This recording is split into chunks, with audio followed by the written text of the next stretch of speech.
É com grande satisfação que lançamos hoje a obra Esperança para Viver e para Partir, Espiritualidade na Prática de Cuidados Paliativos, de autoria da capelã Eleni Vação e com a participação do capelão Bruno Oliveira, doutora Cláudia Naylor, professor Dr. Francisco Lotufo Neto, capelão João Batista Garcia, Dr. Paulo Tsai, capelã Priscila Dias, doutora Rosana Gentil, Dr. Rudil Shoa, em memória, doutora Sara Krasiusic e Dr. Sérgio Paulo Dertorossian.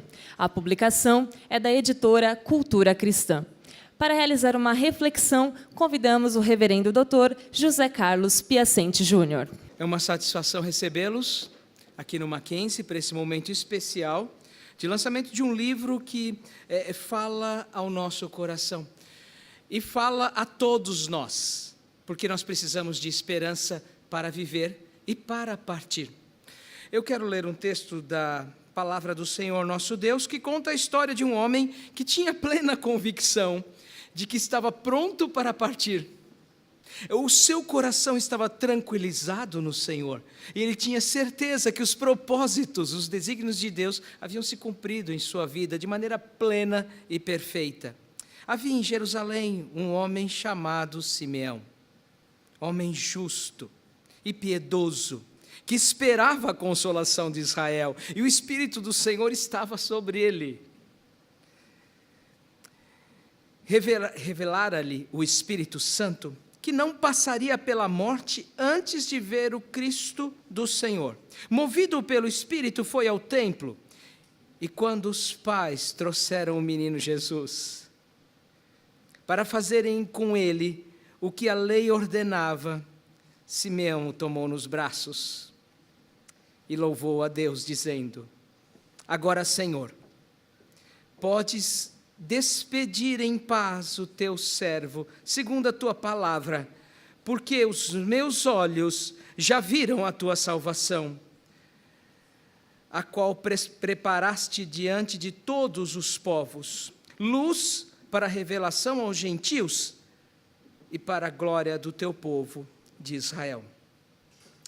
Simeão tinha convicção de que estava pronto para cumprir o tempo que Deus havia determinado, e não tenha dúvida disso.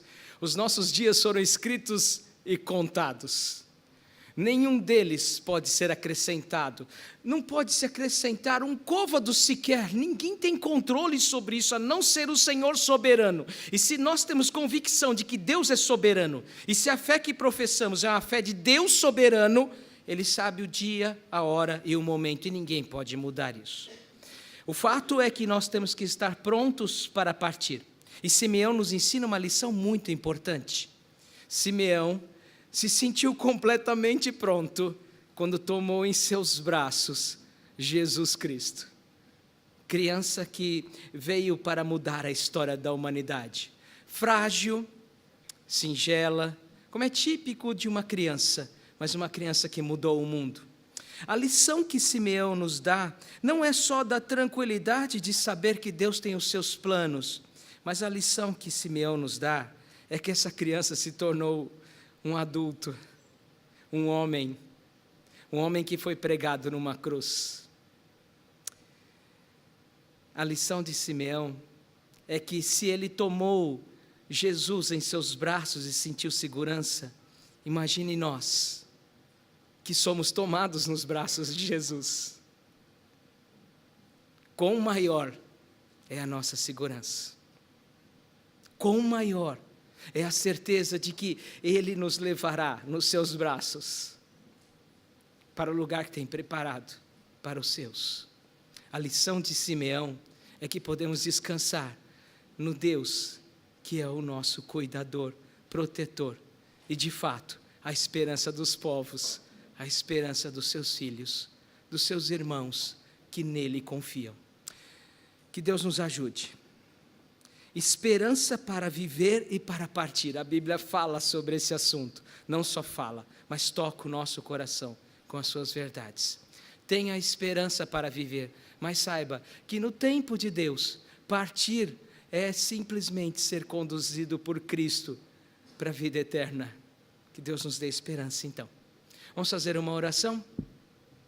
Senhor, obrigado pela Tua palavra, pois não há nada nesta vida que a Tua palavra não tenha o que falar e nos ensinar. Obrigado pela vida que o Senhor conduziu de Simeão, não por ele mesmo, mas de fato pelos braços que acolheram Jesus, pela certeza que ele demonstrou de ter nos seus braços a figura do Salvador. E acima de tudo, Senhor, obrigado pelas mãos protetoras, os braços que nos conduzem e nos afagam quando chega o dia de partir. E esses são os braços do nosso Salvador, estendidos e pregados numa cruz, mas que foram ressuscitados juntamente com Ele e agora nos dão esperança eterna. Em Cristo Jesus nós oramos. Amém. Deus abençoe a todos. E agora, para realizar sua saudação, convidamos a doutora Cláudia Neilo Lisboa, médica do Instituto Nacional de Câncer. Obrigada, Eleni, por ter me chamado para falar. Há alguns anos atrás, eu estava trabalhando no meu computador, mandando e-mails, e eu recebi uma mensagem de um e-mail que eu estava recebendo naquele momento, e li, Rudi Uchoa. Eu estava recebendo um e-mail de um ex-residente meu. Eu fiquei super alegre, porque a gente tinha organizado uma amizade muito grande. Ele foi meu residente no Instituto Nacional de Câncer. Ele ficou comigo na minha enfermaria, eu era chefe da enfermaria na época da internação, ele ficou comigo, eu tomei o Rudi para mim, como residente, e depois ele ficou também no meu plantão como residente. Então, eu trabalhava com o Rudi todos os dias da semana, eu era orientadora principal dele, e eu era plantonista junto com ele.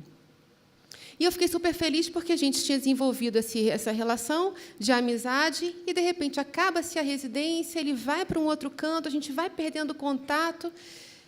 E eu falei, caramba, Rudi me achou de novo, e eu achei Rudi de novo, fantástico. Abri o e-mail, ele começa, Claudinha, como você está? Porque é assim que ele me chamava. Que bom que eu posso falar com você hoje, eu quero saber como você está e também quero te dar uma notícia. Você me treinou em cuidado paliativo, você me treinou para tratar de pacientes com câncer avançado e agora eu sou um deles e eu vou morrer. Assim estava escrito no e-mail. O Rudi sempre tinha uma postura muito brincalhona, e eu até vou comentar com vocês alguns eventos, e vai ser rápido, não vou tomar muito tempo. E eu retornei para ele, Rudi, depois de tanto tempo, você continua essa palhaçada. Preste atenção, garoto, vamos conversar direito. E ele me respondeu, não é palhaçada. Eu estou com câncer avançado, é um câncer de próstata, estou com metástase disseminada e eu vou morrer. E eu estou entrando em contato com você porque eu quero agradecer. Agradecer a relação que a gente teve, agradecer a oportunidade, agradecer a amizade, agradecer as broncas, agradecer os plantões, as pizzas que seu marido trazia para a gente nos plantões. Eu quero agradecer isso tudo. Eu falei, me dá seu telefone agora, para a gente poder conversar um pouco. Ele me deu, eu liguei para ele. Falei, Rudi, que história é essa? Porque eu, apesar de fazer cuidado paliativo há tanto tempo, me desmoronou aquela notícia.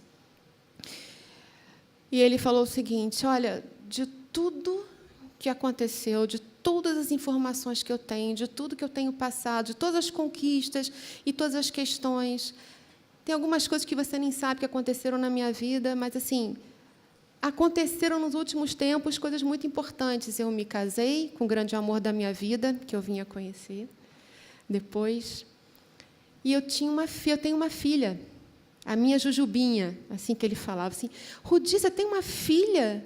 Eu disse, tenho. E eu vou mandar as fotos agora para você. E começou a mandar foto de uma molequinha lourinha, uma coisa lindinha, lindinha, mandando foto.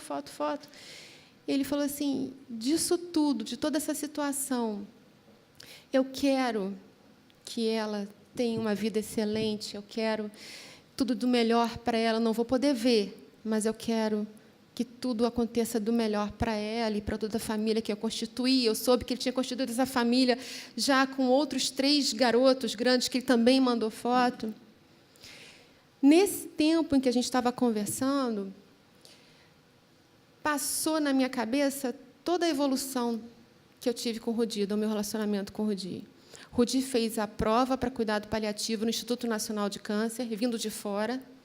E ele tinha o background, tinha o histórico de anestesia e queria fazer clínica de dor. E eu virei para ele e falei assim, mas você está aqui dizendo que quer fazer clínica de dor e prestou prova para cuidado paliativo, por quê? Eu falei, porque eu tenho que entender um paciente como um todo para depois cuidar de um sintoma específico dele. Me ganhou ali. Eu falei, esse cara é meu. Me ganhou ali. Só que o Rudi era um menino, garoto jovem, solto no Rio de Janeiro. Eu falei, eu vou tomar esse moleque para mim, mas também vou dar uns apertos nele, que senão se perde aqui, porque outros residentes já tinham se perdido. E assim foi feito. Então, tomei Rudi nas redes e falei, vou ficar em cima de você, porque você tem muita coisa para aprender, e você tem muito potencial, e eu vou avaliar esse seu potencial.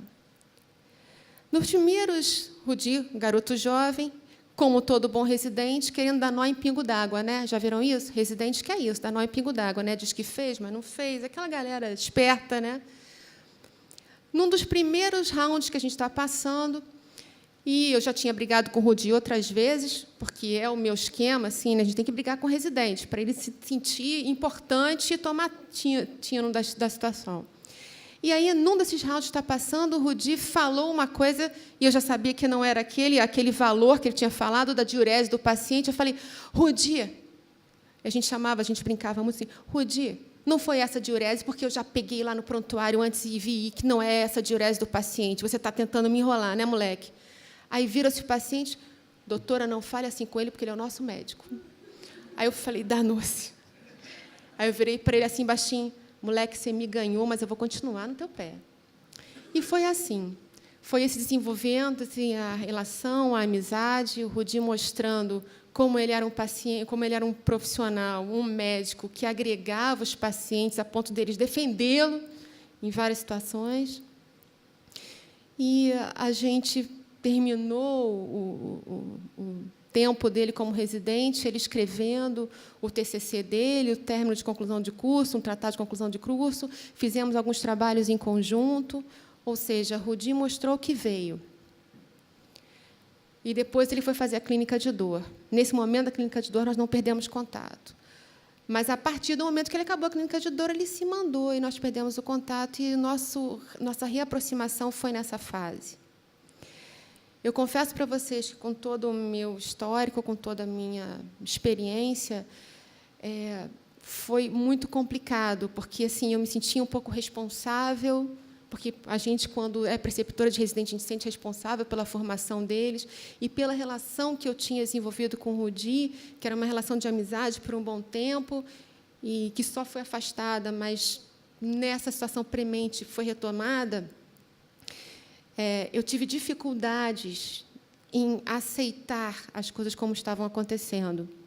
Aí, eis que Rudi, entrando em contato comigo, e assim, Rudi, que suporte, como é que você está levando isso? Que suporte, além da sua família, você tem? E o que eu posso fazer? Aqui de longe, eu vou para aí te ver. Ele assim, não, espere pouco, a gente vai se encontrar, com certeza, mas eu tenho o suporte de uma grande amiga minha, Eleni Vação. Eu falei, danou-se, coisa melhor não pode ser. Eleni Vação já era minha mentora em toda essa área, né, de suporte espiritual. Eu falei, Rudi, você está com a Eleni? Ele assim, estou. Eleni está me dando todo o suporte. Eu falei, meu amigo, meu querido menino, então você está com suporte maravilhoso. Mas a gente vai se ver, porque eu vou ao congresso, que eu sempre vou da Eleni, que eu não perco um, e eu vou a esse congresso, e a gente vai se ver nesse congresso. E eu vim para o congresso, nós armamos tudo, mas eu vim para o congresso e o Rudi tinha morrido 2 meses antes. Eu não consegui ver Rudi, fisicamente, pessoalmente, mas vi Rudi por e-mails, por telefonemas e por apresentações, e por um maravilhoso legado que ele deixou. A partir do momento que a Eleni disse, vou fazer um livro disso, era uma combinação com o Rudi, e ela perguntou, você quer participar? Eu falei, ontem. Foi difícil.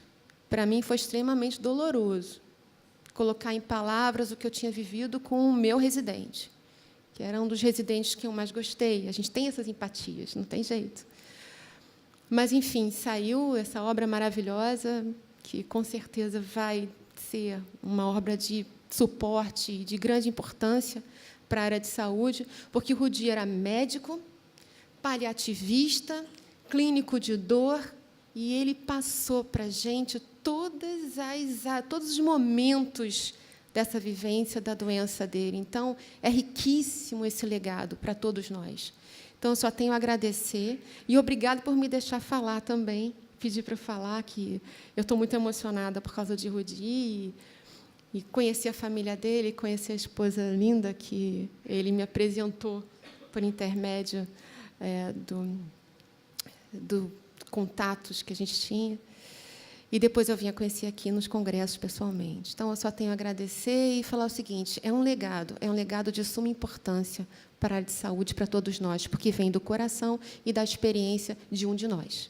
Muito obrigada, gente. Muito obrigada, doutora Cláudia. E agora, para realizar sua saudação, convidamos o editor da editora Cultura Cristã, reverendo Cláudio Marra. Gente, mas que livro bonito, hein? Maravilhoso. E eu não estou falando só da capa, viu? Tive o privilégio de lê-lo algumas vezes, Eleni. Viu? Fiquei edificado, foi inspirador. Uma das nossas revisoras teve que ler umas 3 vezes, porque, tomada pela emoção ao longo da leitura, ela entendia que, profissionalmente, tinha que voltar e reler para fazer um bom trabalho de revisão. Que bênção. Para a editora Cultura Cristã é o nome para o mercado de Casa Editora Presbiteriana, que é a editora oficial da Igreja Presbiteriana do Brasil, que eu tenho a honra aqui de hoje representar. Para nós, tem sido uma belíssima experiência. Só que eu me lembro, Eleni, uns 25 anos aí fazendo os seus livros, a maioria deles, né? Há livros feitos em outras editoras, mas a maioria, de longe, foi feita pela editora Cultura Cristã. E eu pude, então, observar, ao longo desses anos, como editor, o desenvolvimento, seu desenvolvimento, Eleni. Quando conheci a Eleni, eu tive a impressão de se tratar de uma pessoa de estatura, maturidade, mas também muita sensibilidade. O que eu observei, porém, ao longo dos anos, é que ela foi crescendo ainda em cima do que eu já tinha observado, né? Não apenas no sentido de aquisição de conhecimento, crescimento acadêmico, e ela nunca se descuidou disso, não está se descuidando disso agora, mas também, e principalmente, o crescimento, precisamente, no relacionamento, no ministério, no exercício da misericórdia. A gente vê isso livro após livro e conversa após conversa também com a Eleni. Eu fiquei com esta impressão. Trata-se, Eleni, de uma pessoa de estatura, com sensibilidade e que tem esse extraordinário talento de reunir à sua volta pessoas de grande competência também. Um time e tanto. Isso foi verdade, tem sido verdade ao longo dos anos, e a gente constata agora nesse livro. Mas que equipe, Eleni! Muito bom. Parabéns aos membros da equipe e parabéns a Eleni, que os reuniu. É um livro inspirador, realmente, e eu fico pensando em quão oportuno ele é, porque nós celebramos, não sei se alguém já ouviu falar em 500 anos da Reforma, alguém já ouviu falar que não se fala noutra coisa em 2017. Mas, neste ano, celebrando os 500 anos da Reforma, me parece oportuno esse lançamento, porque ele tem uma visão e uma abordagem do cristianismo, não como uma religião, no pior sentido da palavra, algo estanque, limitado a certos momentos e procedimentos e palavras e declarações, mas abraçando a vida toda, Eleni. É isso mesmo que é o cristianismo tal qual foi resgatado pela Reforma lá atrás. Graças a Deus, então, por essa oportunidade, uma bênção para a editora, uma bênção enorme para o Brasil, para que todos vejam a vida sob essa perspectiva, como ela deve ser vista, não com partes estanques, que são tratadas por um, por outro, sem se ligar, mas com um todo, sob Deus. Assim nós vamos tratá-la. E aprendemos com esse livro maravilhoso, aprendemos com ele a fazer exatamente isso. Muito obrigado. E agora passamos a palavra à autora do livro, capelã Eleni Vassão. Foi o livro que eu demorei mais tempo para escrever. 2 anos, porque mexeu com a minha alma, lá no fundo. E eu revivi muitos momentos cada vez que eu assisti novamente o vídeo que nós fizemos aqui no Mackenzie de despedida do Rudi, a despedida da sua família, dos seus amigos e agradecimentos também. E foi um tempo muito gratificante. Foi uma parceria que nós fizemos. Combinamos. Rudi falou: eu quero que toda a minha vida com Deus tenha valido a pena, e eu quero que muito mais colegas meus da área da saúde possam conhecer esse Deus de perto. E por isso eu quero que você escreva tudo que a gente viveu junto, tudo que a gente conversou, todas as experiências que você puder, que você coloque no papel, para que a gente possa fazer com que muito mais gente possa conhecer esse Deus maravilhoso. Foi interessante o encontro com o Rudi, porque eu sou funcionária do Mackenzie, da capelania, e eu vim aqui para uma consulta normal, como funcionária. E quando o encontrei, ele estava começando o trabalho aqui, tinha saído do Einstein para vir para cá, e ele fez a consulta normal, e depois ele falou: agora acabou a minha consulta, agora vamos começar a minha consulta. Agora sou eu o paciente. Eu estou com câncer, eu estou, provavelmente, pelo conhecimento que eu tenho, com tempo contado de vida. Eu tenho lido os seus livros, eu te conheço pelos livros, e eu quero que você cuide de mim até o fim. Eu quero que você cuide da minha família.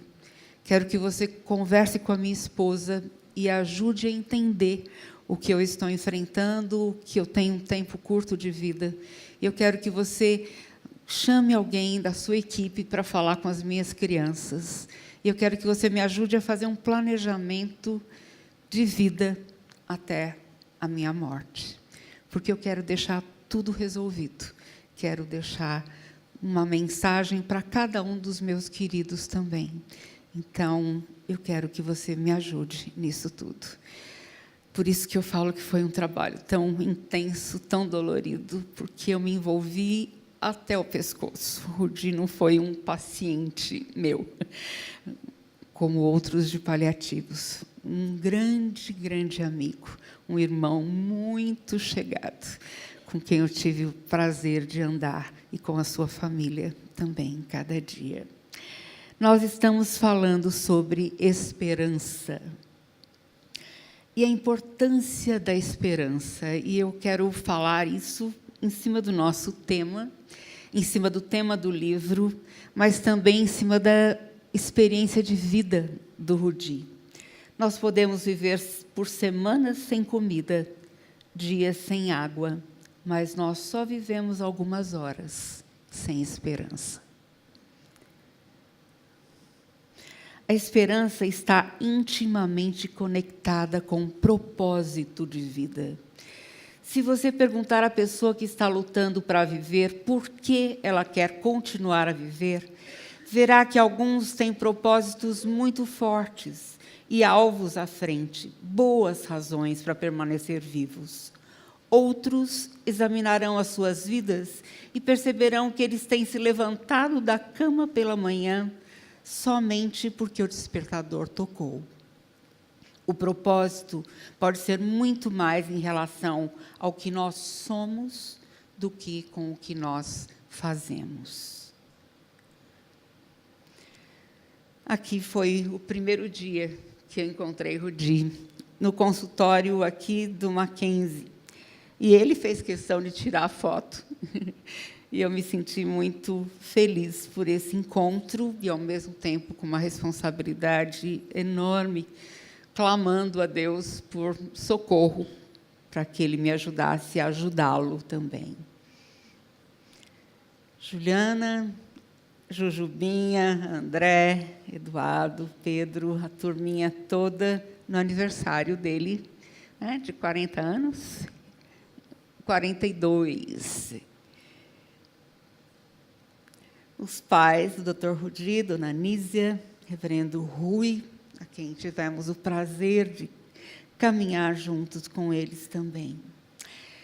Uma das partes dos escritos do Rudi, ele falou assim: aprendi que os desapontamentos, na verdade, são desapontamentos. Não há coincidência ou sorte. Existe um Deus que guia e rege o universo com as suas mãos. Nesse universo me encontro, sem saúde física, mas com a cabeça tão curada que dá pena de estar doente. Digo pena porque as limitações físicas tentam impedir as coisas que tenho de fazer, mas agradeço a Deus por ter adoecido. De outra forma, não teria falado do Evangelho para certas pessoas. Um propósito que vai além da saúde física, um propósito maior e uma esperança que nem a enfermidade tira. Percebi com o tempo que em qualquer estrada, qualquer rumo que minha vida tomar, ali Deus estará me carregando no colo. A insônia se transformou em momento de oração. O cansaço me faz pedir força e misericórdia. A taquicardia e a acidorese me fazem perceber que Deus está no controle e que tudo passa, tudo passa. Paciência, Rudi. Isso ele me escrevia nas madrugadas insones e nós íamos conversando durante a madrugada também. Nós adotamos um livro para lermos juntos e trabalharmos algumas questões importantes. E esse livro se chama Antes de Partir. E tem o depoimento de um homem chamado John Eves. E ele fala assim: o meu momento de maior fraqueza começou quando os testes revelaram um câncer metastático no estágio 4. Passei as primeiras 3 semanas me preparando para morrer. Por mais estranho que pareça, eu acho que este é um dos maiores presentes que podemos dar para a nossa família ao nos prepararmos para a nossa própria morte. Por que deixá-los no escuro, tendo de organizar os detalhes no momento de maior vulnerabilidade e dor? Kay e eu revisamos a nossa situação financeira e fizemos ajustes dos nossos testamentos juntamente com o nosso consultor financeiro e advogado. Nós assinamos a transferência de automóveis e imóveis. Eu entrei em contato com o diretor da funerária e preenchi toda a papelada necessária antes do tempo.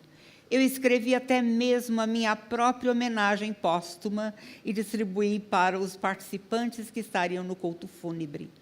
Tendo completado a tarefa de me preparar para morrer, eu estava totalmente liberado para viver e me concentrar no ministério que Deus havia me dado. Que visão maravilhosa deste homem. Cuidar de todas as coisas e deixar para viver intensamente o tempo que lhe restava, que Deus lhe havia dado, cumprindo o ministério muito especial. Aqui no aniversário de 43 anos do Rudi, uma festa, muitos amigos, colegas que foram para lá. Juliana fez uma bela comida, uma deliciosa, muitos enfeites, e foi um tempo muito especial. Otimismo e esperança, em cima do que a doutora Sandra acabou de falar. Os ensinamentos religiosos, com frequência, promovem uma visão positiva do mundo, que engloba esta vida e a vida após a morte. As escrituras religiosas oferecem esperança de que coisas boas podem surgir de qualquer situação difícil e que todas as coisas são possíveis. Rudi, aqui no quarto do hospital, já nos seus talvez últimas semanas de vida, mas vivendo plenamente, qualidade de vida a até o último momento.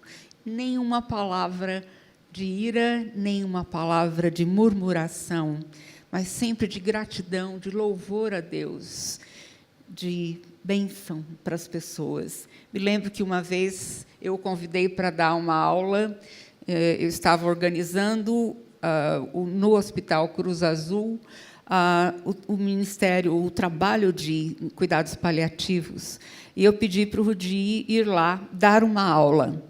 E ele falou, vai comigo lá para o meu consultório, para você me ajudar a montar essa aula. E foi muito interessante, porque nós entramos com o carro ali no estacionamento, e ele foi me apresentando as pessoas, amigas. Ele falou assim, olha, esse daqui é o porteiro do prédio. E sempre que eu estou me sentindo frágil demais, eu estou muito triste com toda a situação, eu interfono aqui para baixo e peço para ele subir para orar junto comigo. E ela era uma pessoa que se relacionava com todas as pessoas de maneira igual, uma transparência linda, uma vida linda em todos os sentidos. O poder da esperança. Deus ama trabalhar com as circunstâncias e rótulos como impossível, terminal, sem esperança. No meu caso, não há nenhuma dúvida em minha mente de que Ele possa fazer isso. E eu estou pronto para receber esse tipo de graça.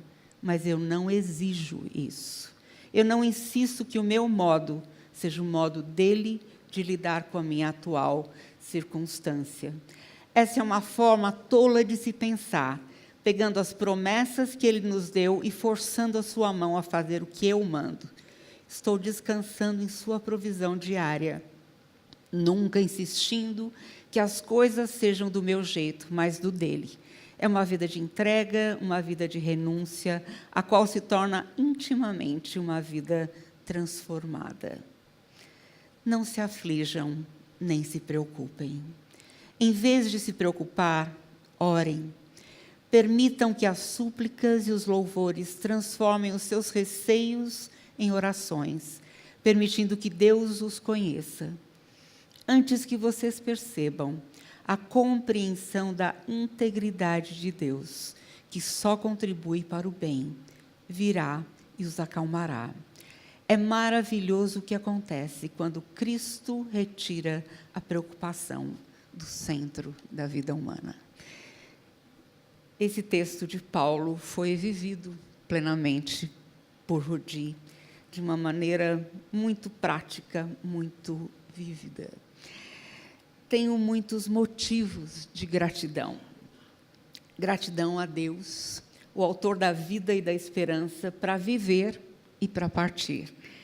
É Ele que, através de Cristo, nos dá a segurança de estar conosco a cada dia e a bendita esperança de que um dia estaremos com Ele em sua casa por toda a eternidade.